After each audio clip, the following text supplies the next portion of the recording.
प्यार करने की सजा। पायल की बेवफाई की आग में शिवम जल रहा था। लड़की को सिर्फ पैसों से प्यार था।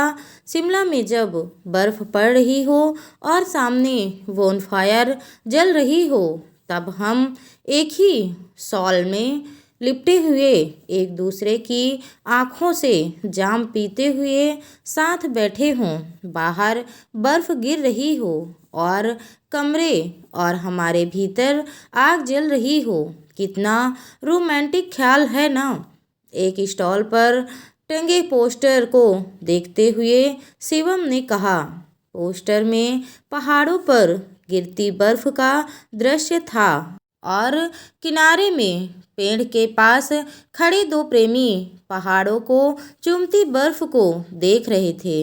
पायल उस वक्त मज़े से आइसक्रीम खा रही थी। दिल्ली हाट में हस्तशिला मेला लगा हुआ था। उसे ही देखने आए थे दोनों, या कहे कि पायल जबरदस्ती शिवम को लाई थी। पायल की ये दूसरी आइसक्रीम थी। चाहे कितनी आइसक्रीम उसे खिला दो, उसका मन नहीं भरता था। हर बार नया फ्लेवर टेस्ट करती थी। यह बात अलग है कि कभी अपने पैसों से वह कुछ भी बाहर खाती पीती नहीं थी। ज़रूरत भी क्या है, शिवम है ना। और शिवम नहीं हो तो भी बहुत से दीवाने हैं उसके। दिल्ली की इस गर्मी में शिमला में बर्फ़ पड़ने और बोनफायर के आगे बैठने का ख्याल बुरा नहीं है। देख रही हूँ इन दिनों रोमांस कुछ ज़्यादा ही टपकने लगा है, तुम्हारी आंखों से और शब्दों से भी। पायल ने शिवम की कोहनी मारते हुए कहा। तुम साथ होती हो तो रोमांटिक होना बनता ही है। शिवम शरारत से मुस्कुराया। अच्छा छोड़ो ये सब फिजूल की बातें। वह चिकनकारी का सूट कितना प्यारा लग रहा है, मुझे खरीदना है। पायल तेज कदम रखती हुई एक स्टॉल की ओर बढ़ गई। कितनी शॉपिंग करोगी? हाथ में पकड़े 6 पैकेटों की ओर इशारा करते हुए शिवम ने उससे पूछा। कंजूसी मत करो, प्रेमिका को शॉपिंग कराना प्रेमी का फर्ज होता है। अमीर हो क्यों इतना सोचते हो? क्रेडिट कार्ड ही तो स्वीप करना होता है, कैश थोड़े देना है। जो नोट हाथ से निकालते देखा दुख होगा। जय हो क्रेडिट कार्ड की। वह हंसी। उसकी हंसी में ना जाने क्यों शिवम को एक कुटिलता का एहसास हुआ। इन दिनों तुम्हारी फरमाइशें लगातार बढ़ रही है और मेरे क्रेडिट कार्ड का बिल भी यही हालत रहा तो एक दिन पापा सवाल कर ही लेंगे इस बारे में। अभी पढ़ने के साथ साथ उनके बिजनेस में थोड़ा बहुत हाथ बटाता हूँ। कोई खुद कमाता थोड़े हूँ। वह कुछ कहते नहीं तो इसका मतलब यह नहीं है कि मैं फिजूल में पैसे उड़ाता रहूँ। शिवम चिढ़ते हुए बोला। मूड मत खराब करो शिवम।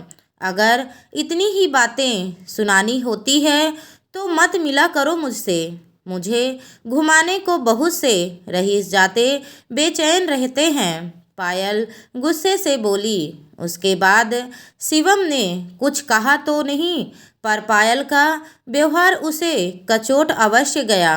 खासकर रईस जाते शब्द पर जोर देना उसे अच्छा नहीं लगा।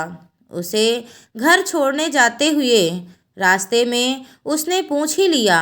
मैं अमीर हूँ इसलिए तुम मेरे साथ हो, मुझसे प्यार करती हो इसलिए नहीं। क्या बेहुदा सवाल है। चुपचाप कार चलाओ। और क्या जिंदगी के लिए पैसा ज़रूरी नहीं है? मैं तो आलीशान और ऐशो आराम की ज़िंदगी जीना पसंद करती हूँ। अब तक तो तुम्हें समझ जाना चाहिए था। आखिर हमें मिलते हुए 5 महीने हो गए हैं। यह मत भूलो कि कॉलेज में तुम ही मेरे पीछे पड़े थे। तुम्हारी अपने प्रति इतनी दीवानगी देख मैंने तुमसे दोस्ती की है। एहसान मानो मेरा। पायल तुनक कर बोली, अभी भी कितने लड़के मेरा साथ पाने के लिए कुछ भी करने को तैयार रहते हैं। मैं ही उन्हें बस भाव नहीं देती, क्योंकि तुम्हें डेट कर रही हूँ।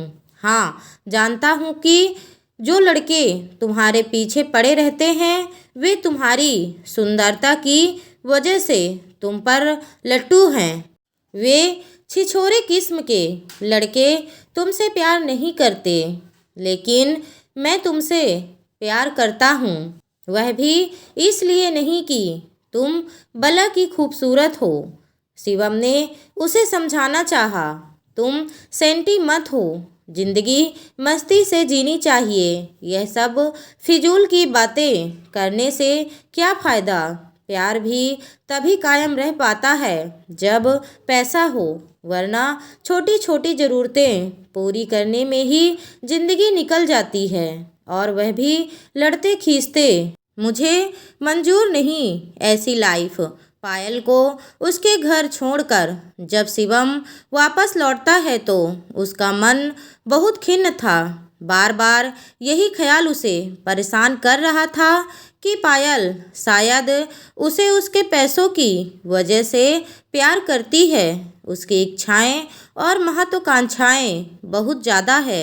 ऐसी लड़की क्या सचमुच प्यार की खूबसूरती को समझ सकती है। रात को पायल का मैसेज आया, तो कब ले जा रहे हो नैनीताल? बोनफायर के सामने बैठने का ख्याल सच में बुरा नहीं है, शिवम ने कहा। तुम चलोगी क्या? क्यों नहीं, तुम जानते हो मुझे घूमना पसंद है। तुम्हारे घर वाले कुछ नहीं कहेंगे इस तरह मेरे साथ जाना, वह भी बिना शादी किए। इतनी दकियानूसी बातें मत करो। घूमने जाने के लिए शादी करना ज़रूरी है? ऐसा किस किताब में लिखा है? मेरे घर वालों की जहाँ तक बात है कि तो मेरी माँ भी मेरी तरह बहुत आधुनिक विचारों की है। चिंता मत करो।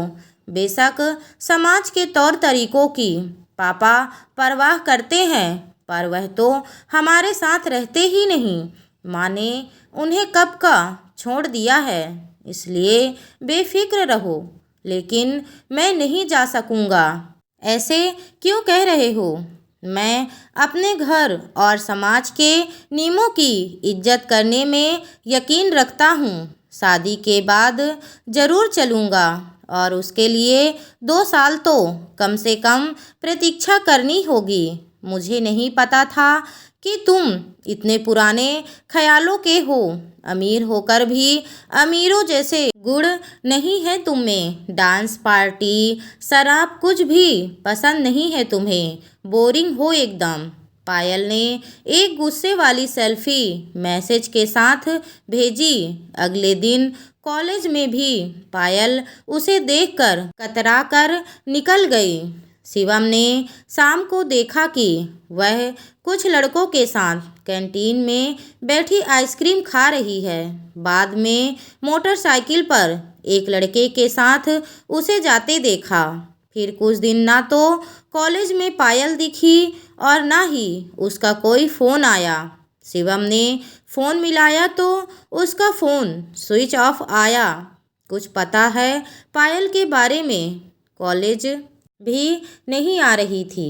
शिवम परेशान था, इसलिए उसकी क्लासमेट अनु से पूछा, अनु, पायल कहाँ है? कॉलेज क्यों नहीं आ रही? अनु ने कहा, अरे तुम्हें नहीं पता, वह मोहित के साथ नैनीताल गई है। कह रही थी कि बेशक अभी वहाँ बर्फ़ नहीं पड़ रही, लेकिन थोड़ी ठंड तो है। वह बोनफायर के आगे बैठकर फुल एंजॉय करेगी मोहित के साथ। यह सुनकर शिवम को लगा कि जैसे बोनफायर से निकलती आग उसे झुलसा देगी। पायल ऐसा भी कर सकती है, उसने कल्पना तक नहीं की थी। 5 महीने से उसके साथ घूम रही है, और अब उसने नैनीताल ले जाने से मना कर दिया तो मोहित के साथ चली गई। तुम्हें क्या लगता है वह तुमसे प्यार करती है? अनु ने कहा। वह किसी से प्यार नहीं कर सकती सिवाय पैसों के। मुझे तो हैरानी होती है कि असल में केवल मुझे ही नहीं, कॉलेज में जो तुम्हें जानते हैं शिवम, कि तुम कितने अच्छे लड़के हो, सब हैरान होते हैं कि आखिर तुम पायल के चक्कर में कैसे फंस गए। मैं उससे प्यार करता हूँ अनु। तुम प्यार तो करते हो लेकिन वह तो नहीं करती। कितनी बार कह चुकी है कि हमसे कि शिवम जैसे को बेवकूफ़ बनाना मुश्किल नहीं है। इसके जैसे इमोशनल लोग बहुत जल्दी बातों में आ जाते हैं। वह मुझ पर खुले हाथों से खर्चा करता है, वरना शिवम जैसे बोरिंग और हमेशा प्यार का आलाप सुनाने वाले के साथ कौन वक्त गुजार सकता है। पायल ने मेरे साथ बेवफाई की है। तुम अगर इस बात को समझ गए हो तो अच्छा ही है। मैं तो कहूँगी कि खुद को दुखी मत करना। शिवम कहता है कि मैं उससे प्यार करता हूँ, उसकी इस बेवफाई को सह नहीं पाऊँगा। वह नैनीताल में मोहित के साथ गुलछर्रे उड़ा रही होगी, कल किसी और के साथ बोनफायर के सामने बैठी होगी। तुम बेवफाई के बोनफायर में खुद को मत जलाओ शिवम, वह तुम्हारे लायक नहीं है। अनु ने शिवम को बहुत समझाने की कोशिश की। शिवम सच में जल रहा था पायल की बेवफाई के बोनफायर में। ऐसी लड़की से प्यार करने की सज़ा तो भुगतनी ही होगी।